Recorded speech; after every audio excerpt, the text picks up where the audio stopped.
Um, Welcome to our Curious About Careers and related to AmeriCorps experiences. We've got 3 panelists today. I'm going to have each of them do a brief introduction of themselves, and then we'll open it up for questions. And students, feel free to ask questions. You can type them in the chat. You can use the raise your hand feature. You can unmute and just kind of jump in. We would love especially if you're asking your questions using your microphone, if you would want to give a little short intro about yourself, maybe your name and your major or your year or something like that. That is helpful for our panelists to have some context around your question. So to kick it off, Lizzie, you're showing up first on my screen. So if you could give us a brief intro, that would be awesome.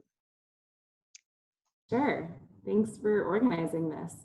Hi, everyone. I'm Lizzie. I use she, her pronouns. I graduated from McAllister in 2016.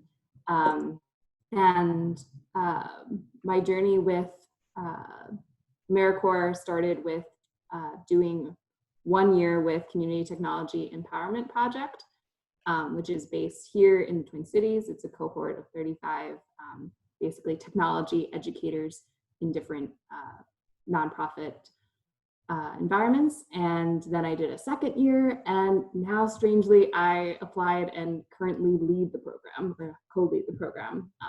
So I'm program manager for Community Technology Empowerment Project. Now, that's me. Great, thank you. ML, you're showing up next for me. Hi, everyone. My name is ML, like the 2 letters. I use she, her pronouns. I used to work in career exploration, so being at these events is strange. Kate was my boss in my senior year. I did only 1 year of AmeriCorps. I'm class of 2018.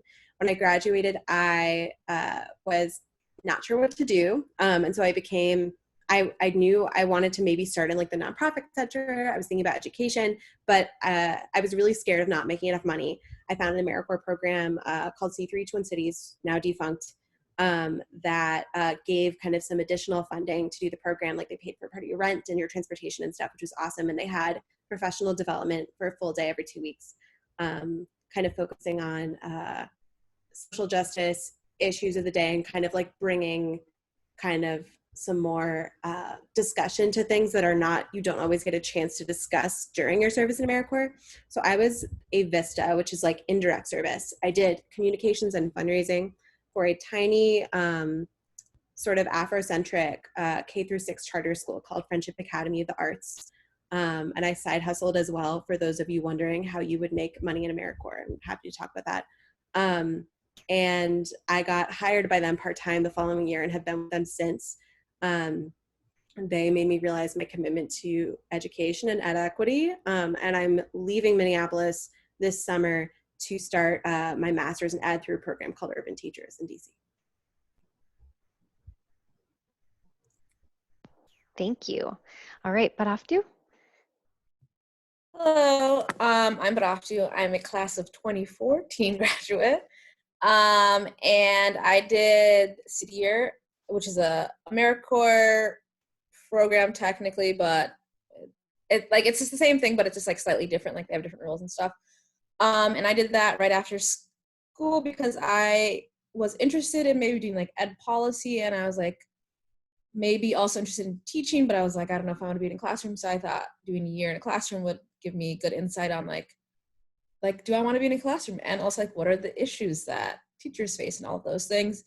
Then I moved on to working and doing programming for the Girl Scouts of River Valleys, which is in Minnesota. And now I currently work at a nonprofit called Emojo, where I do social emotional learning trainings for teachers. Right on. Thank you, everybody. Awesome. I'd love if you wouldn't mind kind of bringing us back to that initial application process.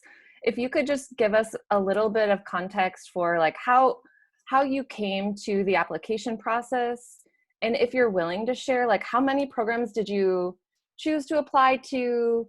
How did you find programs that seemed like a good fit? And yeah, what we hear so often is the application process is really confusing and vast for AmeriCorps. And so anything like how you figured out the tangle and navigated that, I think is really, really informative. Whomever would like to go, you can all go. Yeah, I'll just let it. I could talk a little bit about like how I came across positions. My application process itself, like there are a lot of components to the AmeriCorps application, and that is a little bit of a pain in the butt. And you have to get 2 references and all this stuff.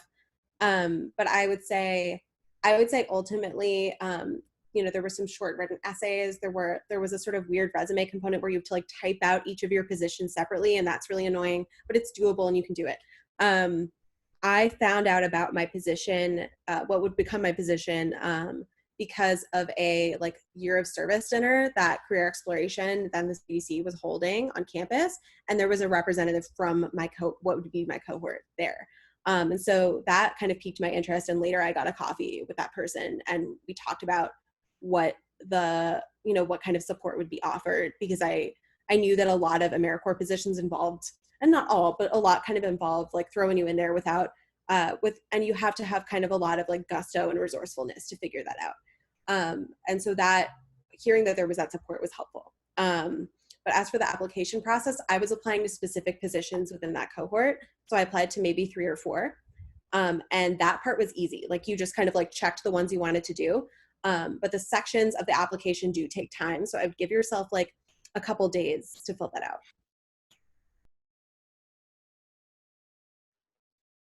Anybody else?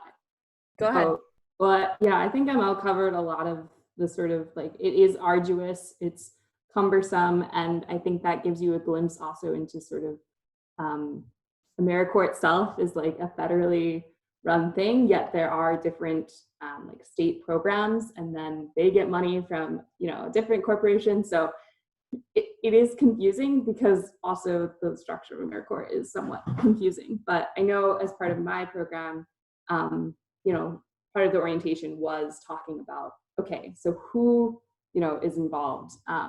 Who are we sort of reporting to? And I think that's really helpful. Yeah, the website itself is, I think, could use some updating. And you might, yeah, fill things out, just make sure you hit save, all that kind of stuff. Specifically, I came to CTEP there was a class partnership back my junior year that brought in different sites, and this different service sites were represented, and they wanted like a video project made at different sites. So I had kind of heard of it vaguely then, didn't really internalize what it was or what it was about until a year later. I was like, oh, that's what this is. And again, for how it works is, you know, you find the position on the general AmeriCorps portal, and then from there, you would get contacted like after you do the like AmeriCorps application, which is actually kind of nice, because if you want to do another year, that information is retained. And then from there, I applied to 3 different sites, and then eventually was matched at Film North, formerly Independent Filmmaker Project. So I helped run an after-school program for media making. Yeah, and I am so glad that applying is behind me for sure. But you can do it. I agree. Yeah, similarly, I would say the website, but and also I feel like I remember the changing your password is really hard, so don't forget it if you can, because it's really annoying to reset it. So CDR is slightly different than most AmeriCorps programs because it technically existed pre-AmeriCorps and then became an AmeriCorps program, but it also is like funded by a lot of like huge corporations. So generally, it's really interesting because you make an AmeriCorps salary for an organization that is making lots of money and like has lots of sponsorship and things like that. So it's a very interesting path to go down. And I feel like the longer I was in it, I was like, the longer I realized the inequities in my program.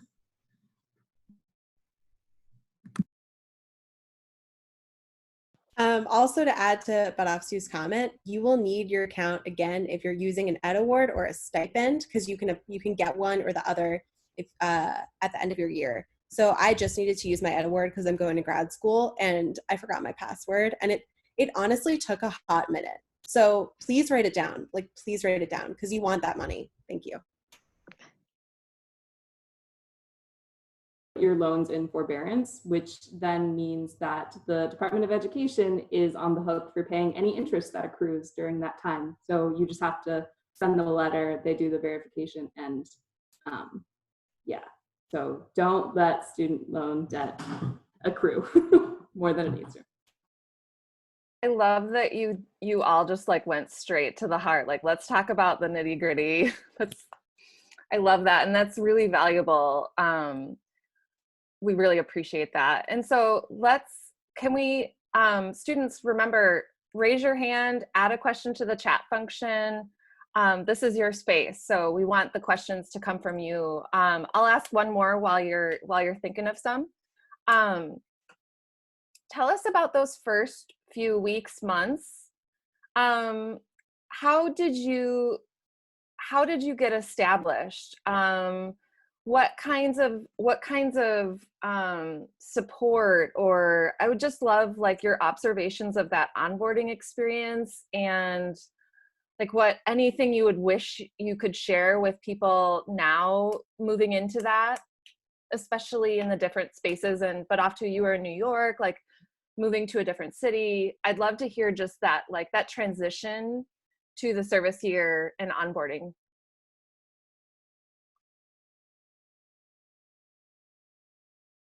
I think you're on mute.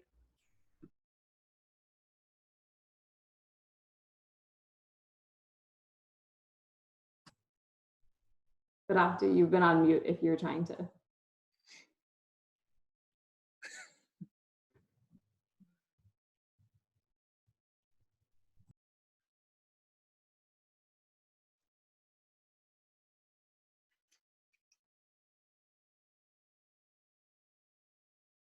Are you trying to talk? You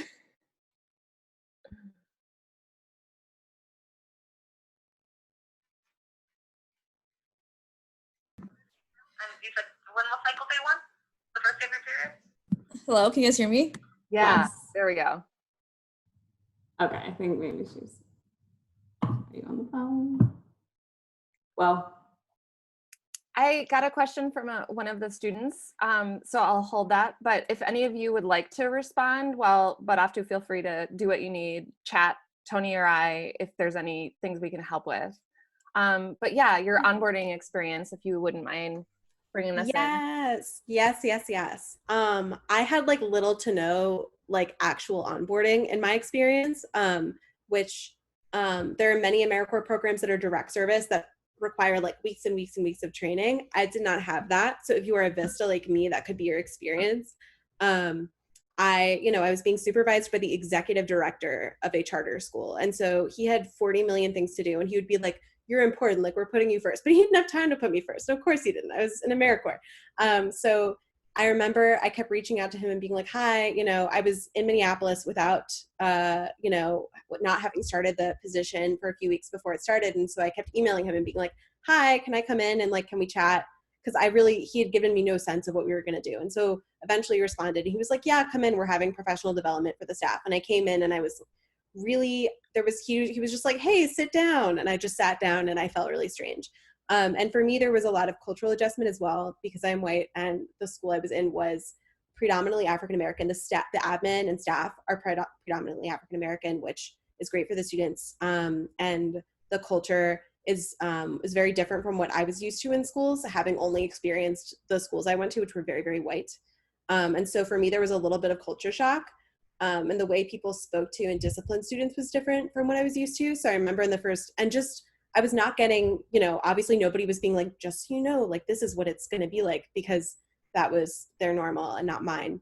But I remember like in the first few weeks, like hearing a teacher like disciplining a student in a way that to me sounded really harsh, and just like losing it. Like I had a really tough time the first few weeks, and the first few months even. I think it took maybe 3 months for me to be like, okay, like this, I'm comfortable with this now. This makes sense.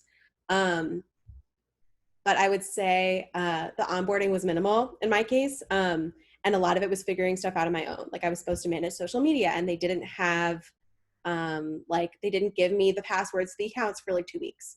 And so I was doing a lot of time just like sitting around very confused. And later my boss was like, that was intentional. Like I was having you like learn how to navigate. And I was like, okay.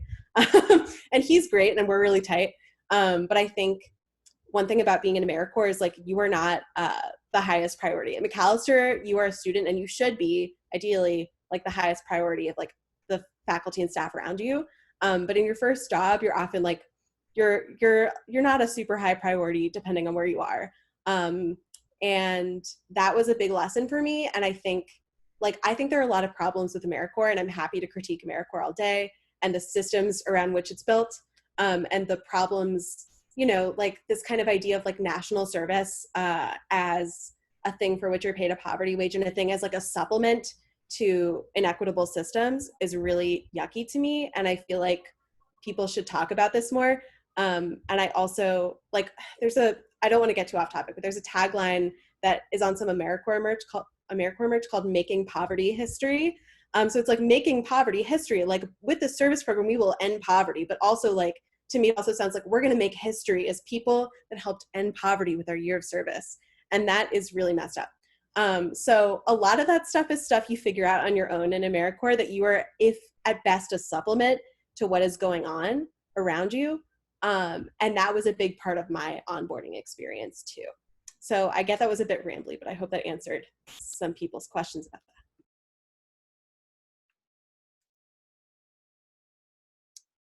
Feel free to contribute, Lizzie and Badaftu, if you have other thoughts too, of course. Yeah, sorry about being on mute a second ago. I was like, I got a phone call from work and then I have to answer, and then I didn't want to get off video, so I just muted it, and it looks weird.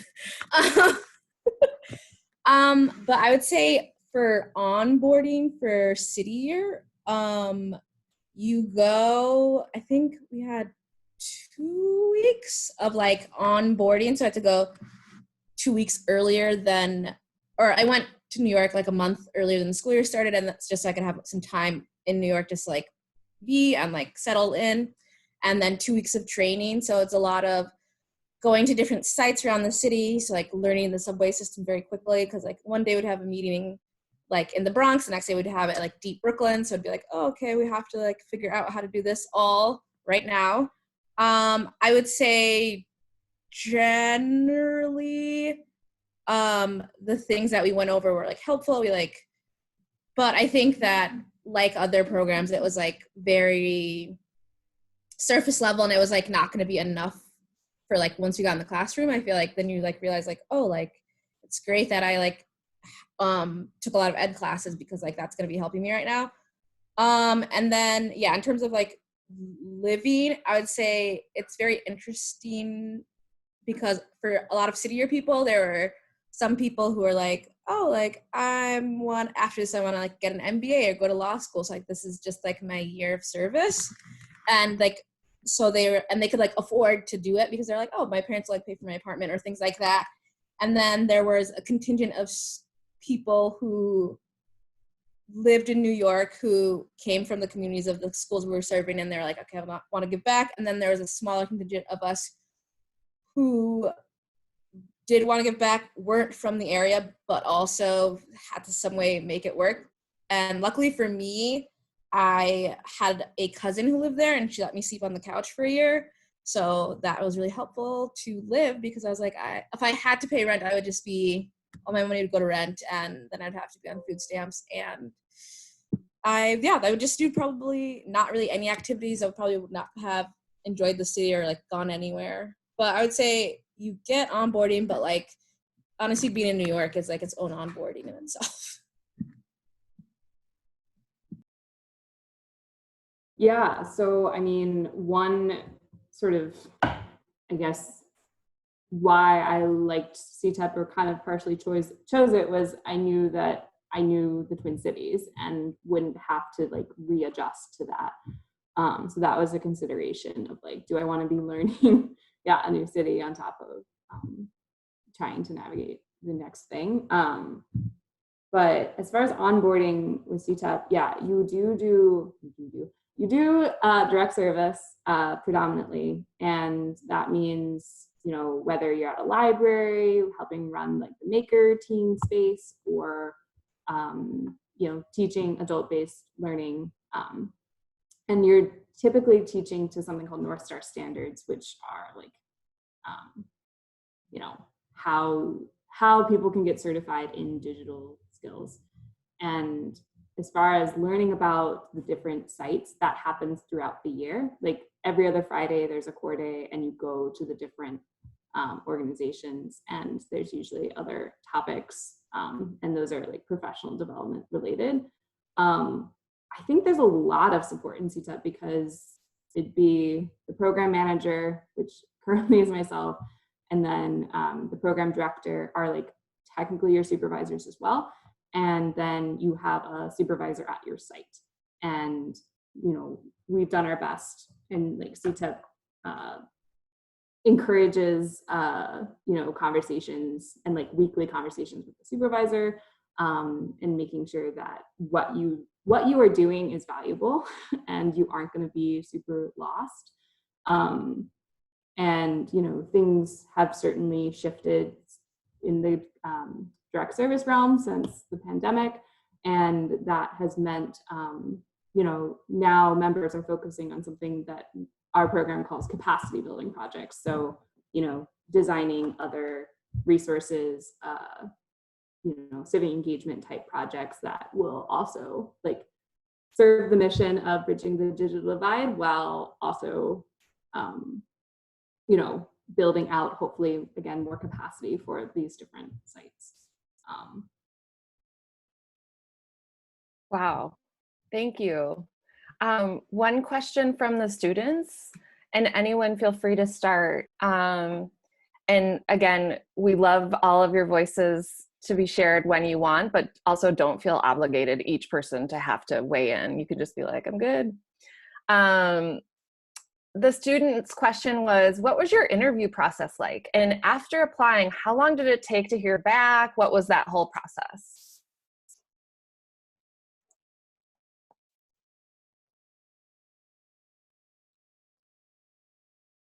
I can jump in really quick. Yeah, interviewing, I had one interview with the program director, and then based on my sites that I chose, it was actually incumbent upon the sites to then reach out to me and schedule a second interview if I got through that first round. And then, yeah, frankly, I ended up not considering a site because they took like 3 weeks to even schedule an interview. So I guess, yeah, it sometimes, if it works that way where it's like a 2 interview round, just be mindful that you might not hear back, and like you have to understand that yeah, it's probably nothing personal. Like I don't think it was that they weren't interested in me as a candidate. It just, yeah, they weren't getting to it. So that's what happened. And then, yeah, after I had a successful interview with a particular site, they sent me an offer.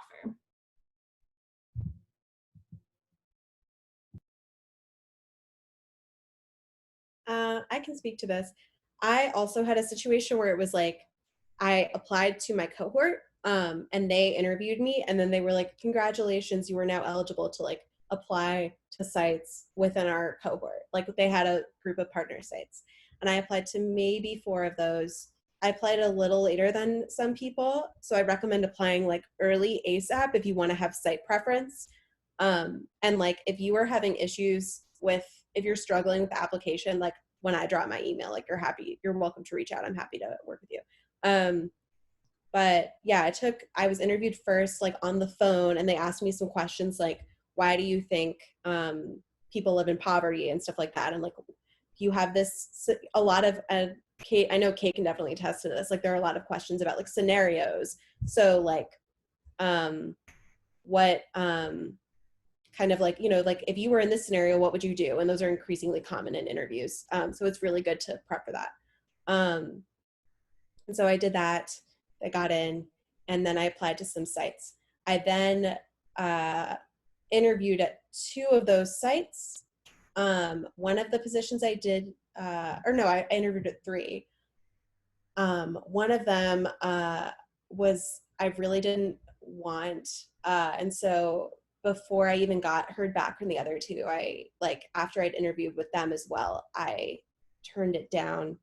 I interviewed at another place and didn't hear back for a while. I interviewed at the school that I would end up working at, and they actually hired me on the spot. So that was really unusual. And I think it was because no one else had applied, truthfully. I think there were not a lot of people. I think people think of schools as very square, and people don't want to work in schools unless a lot of the time. I think that's a big thing. And I think my role was a very specific role where I was doing like social media and writing grants for a tiny school. And that's not a job a lot of people have. And I think I think it's unusual for someone interested in working with students to take that job. And it's unusual for someone working in communications or fundraising to want that type of job that's not with like a huge, super well-connected place. But it was perfect for me at that moment. And I got the offer, and I waited a couple days to think, and then I took it. So that was my process. So it's really strange. And I don't know that that's what you'll experience, but also I think you'll find that even if you're not working in schools, because I know everybody here was working in some sort of like educational capacity, and that's not every AmeriCorps position at all. So please know that. But a lot of the sites you'll be interviewing at might be very idiosyncratic, and will have very different processes for things. So even if the AmeriCorps process is standardized a certain way, it's not necessarily going to be reflective of like the processes of your specific site.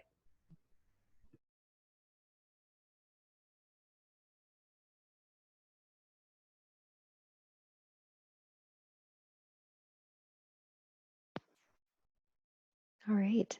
Are there any other student questions out there? Oh, I see. I don't see any. Well, I have a question.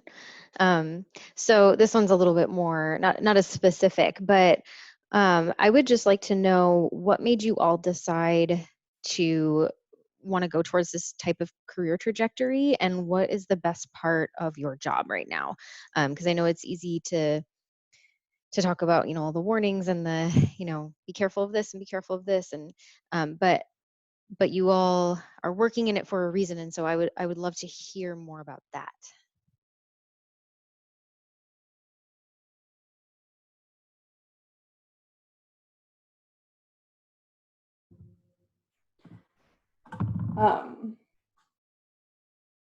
Actually, I'll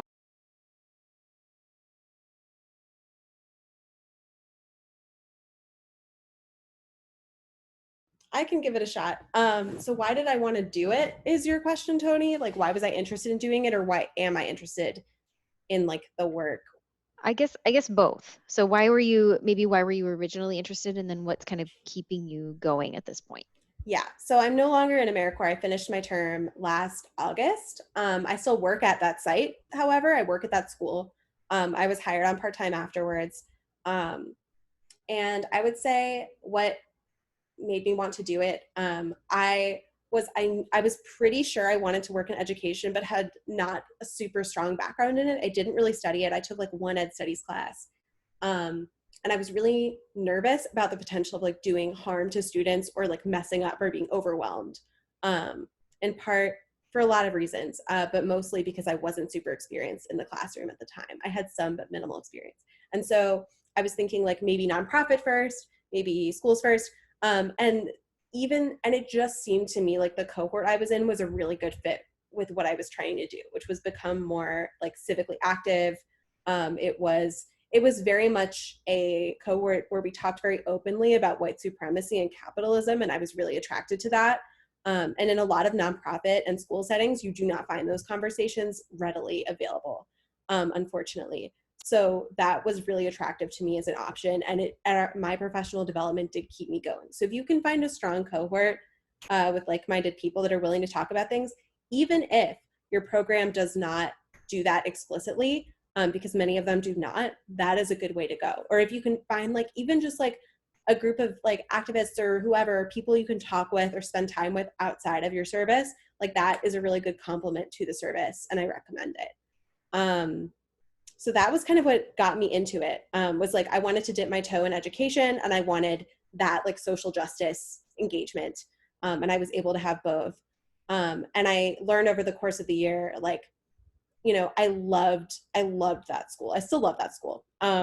And even though I wasn't working directly with students, I was able to be in the classroom. Sometimes I built a lot of relationships with students. And I realized, and I was getting to see, you know, I got this like 360 view of everything that was happening. And that absolutely kept me at that school and in the work. It was fascinating to me because because I was also talking to leadership, I got a huge perspective of how decisions are made and then what happens in the classroom. And there are actually quite a lot of VISTA positions at AmeriCorps. They're not as like prominently displayed when people think about AmeriCorps, but I recommend it if you're trying to just like understand a field better. So that's my answer to that.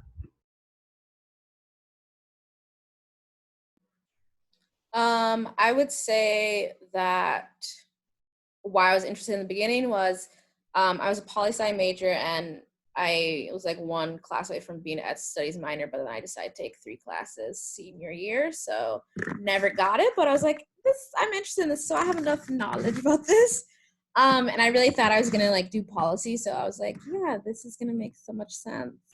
And then I got there, and then I was like, oh, like I actually really liked working with direct service with students. I mean, I had in the past, but I didn't think I was gonna like 3rd grade as much as I liked working with high schoolers. So I would say the best part about that, the experience was like the kids, like my 3rd graders. I'm like, yeah, they were awesome, and it was great. And there's a lot of like bureaucracy and just like BS kind of activities that CDR makes you do, just like it's just like to build community, but like, is that really what's happening? And like, just like a lot of like random meetings to like talk about like different values and things. Like, I don't know, it just felt very forced. But then I'd say what kept me on this path of working in like schools and like with students is I like the direct impact I can see like when I'm working with students. And then in this current job, I work a lot with like educators and stuff, like capacity building essentially. And I feel like it is nice because because I'm in the office, like our college and career office, like students can come and talk to me.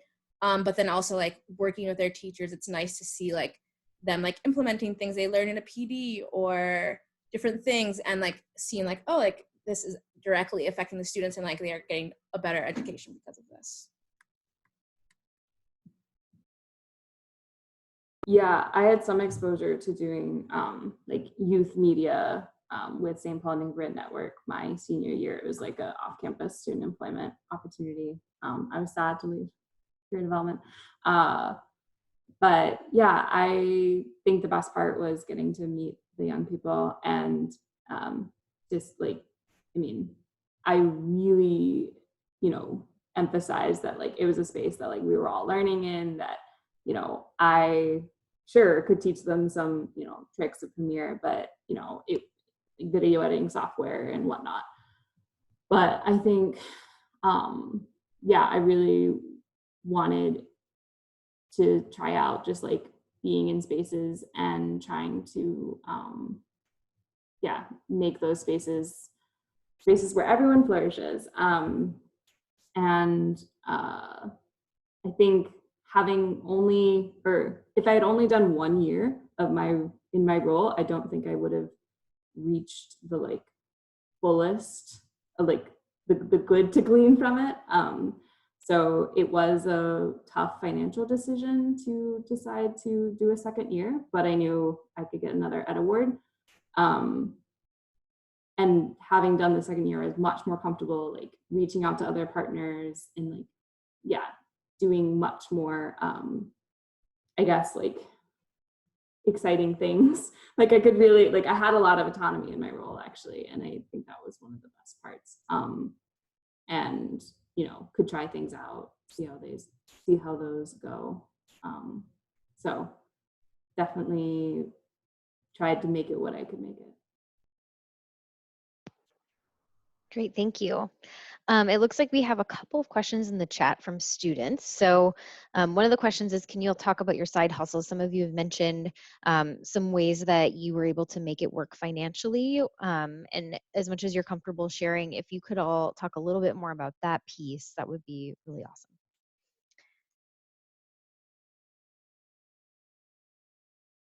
Yeah.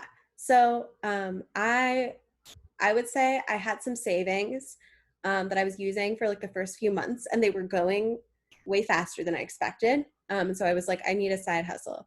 And I looked on our trusty friend Handshake, and I found a part-time position. Honestly, use Handshake. Like I'm not even, I feel like people make fun of Handshake. Please, yeah, Kate's cracking up. Please use it. It has been useful to me. Literally the other day, I have some friends who are out of work currently, and we did like a Zoom job search, and I made them go on Handshake, and some of them had never made an account, and they're like 24. So make one. So look for places for things there. I'm going on and on, but I found a position. It was a tutor position or a learning coach position with a private tutoring company, and I knew people who were in AmeriCorps who'd done this. I thought maybe it was ethically dubious. It turned out to be ethically dubious. But it was $20 an hour, and I needed money. And it was only a few hours a week. It turned out to be, and this was really unusual and a bit sketchy. It was a white woman who was running a tutoring business where she charged discounted rates to mostly immigrant families, but she was still charging them money for tutoring they absolutely should have been getting for free. It was very personalized. She had her own books, but it was really sketchy. I stayed with it for almost a year because I loved the kids and I did not want to stop working with them. But I did have to leave eventually because I got another position and it was unsustainable. And also, again, sketchy. And then, there was like a non-competition clause in my contract that like I couldn't work with families after I had stopped working with them. There was a lot of weird stuff. So you do what you have to do. And again, I actually did really like the work. But I took the bus and I was going super long distances on the bus to, meet these families. And it was wild. So those are some of that's a weird thing that can happen is you can have a weird side hustle that pays you really well, and is ethically dubious. And that's just life. Another thing I wanted to plug. So I don't think they have as many positions this year, but Minneapolis and St. Paul Public Schools have part-time positions for AVID tutors. The AVID program in Minneapolis and St. Paul Public Schools is, and it's also in some surrounding suburbs if you're in the suburbs for any reason, but it's a program where you help students in the classroom with something called tutorials. And I'm happy to send you the link. In Minneapolis Public Schools, it pays $19 an hour. I was an AVID tutor this year, and it was good money. And it was good work, and I really liked the teachers I worked with. So if you are looking for a position, Roosevelt High School is hiring, QA Middle School is hiring, some other places as well. So I will drop my email, and if you're interested, that's a good side hustle too. Yeah, if you could just share that with us in the chat or thereafter too, Mm-hmm. That's awesome. Thanks. Yeah, I would say I had some savings that I was like, okay, I'm gonna need this for the beginning. The not paying rent part helped a lot. I would say one of the best side hustles that many of my friends in City Year did was babysitting. It just like the times worked out well. You could do it on the weekends. People were like impressed that you like worked at a school. So I feel like that was the easiest way for people to make money.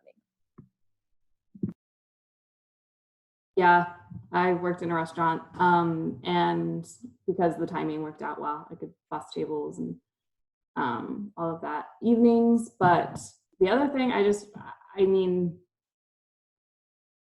doing AmeriCorps, because you are not making a living wage, you are eligible for food assistance and energy assistance. So I was on that. I took advantage of being, given that. And like, well, it's, I think, good in a way to have done that because my experiences and sort of like perceptions of what it means to be on food assistance and energy assistance is different than I think had I not done that. But I don't know, other side hustles. I mean, I tried to get as many like video gigs, like filming stuff, and that generally paid pretty well. But those were like, you know, it was like if you're in like a, you know, mine and you're trying to find gold, like, or, you know, the needle in a haystack for those types of things. But yeah, side hustle, definitely. I agree with ML, use Handshake, ask friends, babysit. All right, thank you for all of that. So there is another question in the chat that is asking if it's appropriate to reach out to specific sites for informational interviews. And if that isn't necessarily appropriate, or if you don't recommend that, how do you recommend making a personal connection with the sites that you're interested in applying to?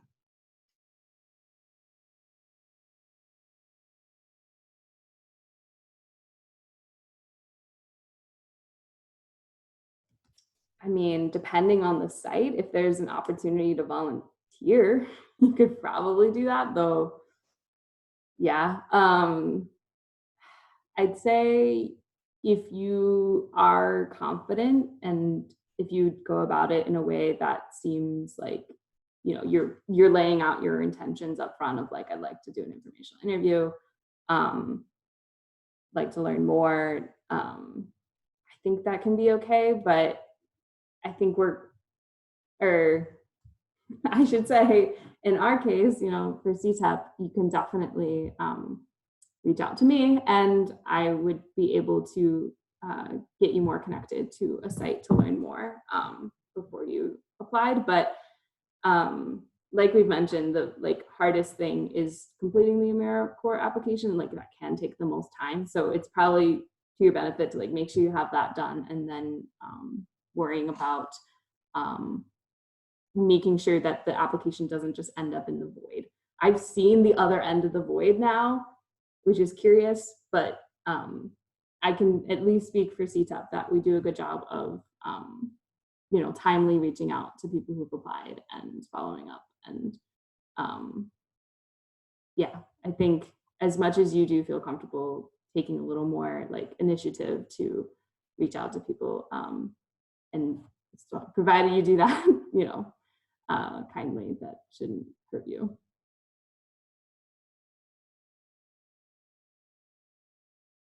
I think it is okay.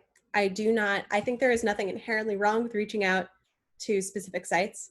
I do think, you know, like Lizzie said, it really depends on the site and whether or not I don't think anybody's going to be like angry and like, this is unprofessional that you contacted them. I would say some of them are really busy and they would probably prefer to hear from you first through an application because they might just be like, we don't have time for this networking thing. But others might be like, yeah, let's get a coffee. So it really depends on the type of site.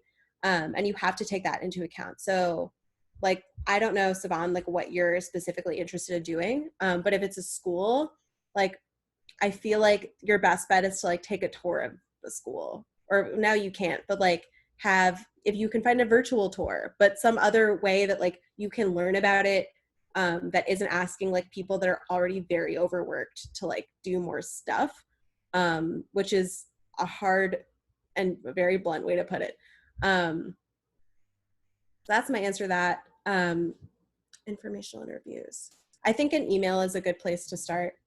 I think it's a good place to start, and you can just find out if you get the response. But I don't think anybody will be like, you know, appalled that you sent something so forward. I think people would be excited to know that you want to do service at their site.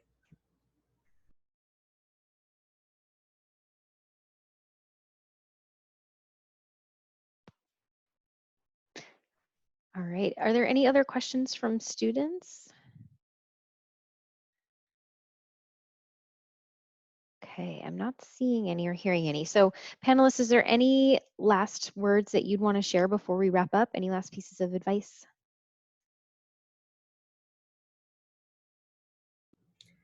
As you know, as problematic and challenging and strange as AmeriCorps can be, I found the mentality of being of service really, and I hope this doesn't sound corny, really important for me to get in the mindset of helping people and being effective.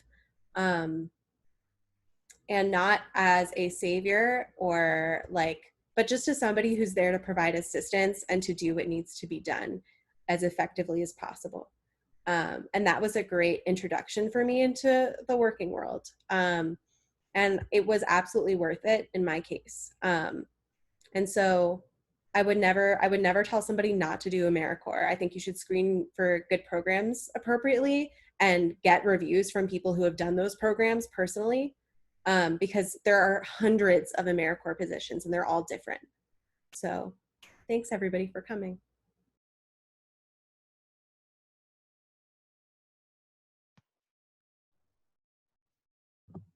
I mean, I'll make my plug. I mean, now more than ever, right? Like, this is the time that we are seeing that, oh, yikes, you know, sorry, I don't know how to, I want to be serious. Okay.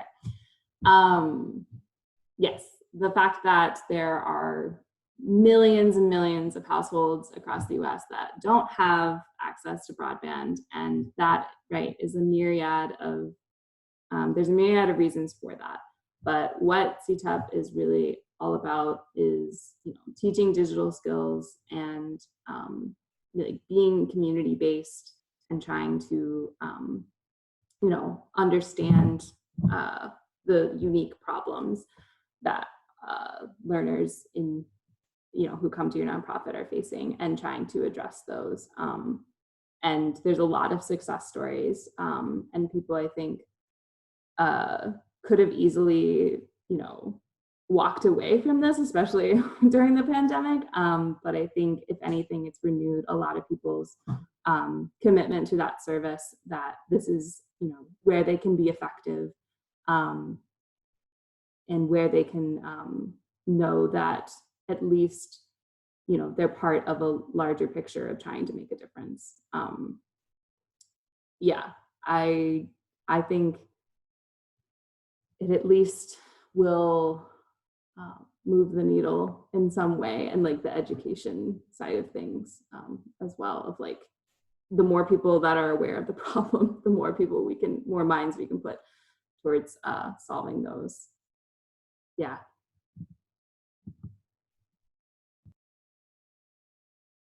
I would agree at like really looking at your program specifically and like reading reviews, talking to people who did it, and also trying to do a program that has some aspect of professional development. I feel like that is really helpful, and also just like trying to figure out like what you're going to do afterwards is always hard. So if they have some time set aside, or like activities that you guys do, or networking and things like that, like that's going to be a real time saver once you get towards the end of your program, because then you'll have the tools, you'll be connected to some people, and be able to like find your next job.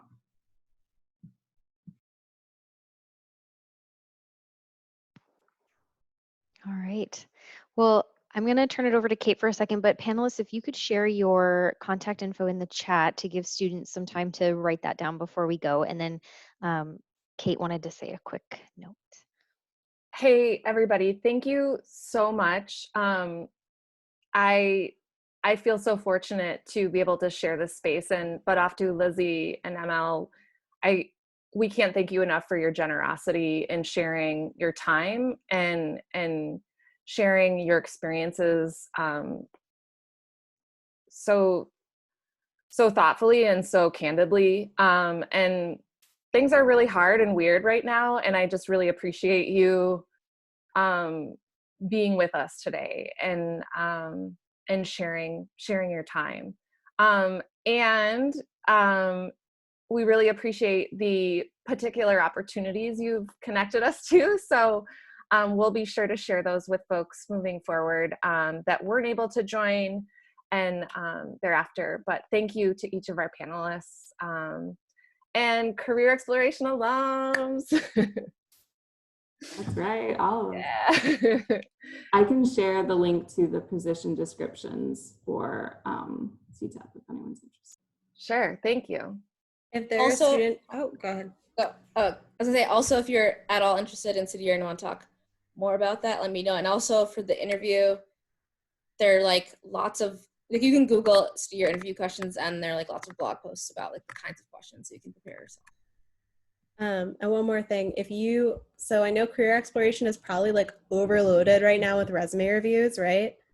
And stuff like, no, you're not? Oh, okay. No, we do that. Yeah, we'll take them. That's Yeah. awesome. Okay. I was going to say, like, if you need help, some of us also know how to do it, but you should go there instead. Yeah, career development was so supportive. They've always been supportive, and Yeah. We love the CDC. Yes, we do. When I didn't pay you to say that, but thank you. They didn't. No, seriously, when I quit a crappy job in the summer after I graduated, I called Kate like the day after I came home and was like, Kate, like it was really bad. So they will always be there for you.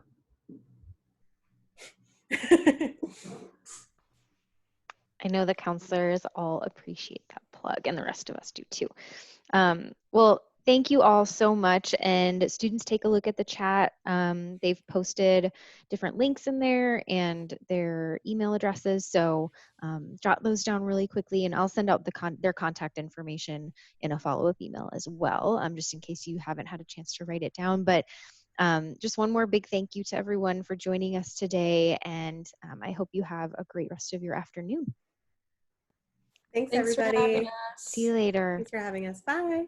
Bye.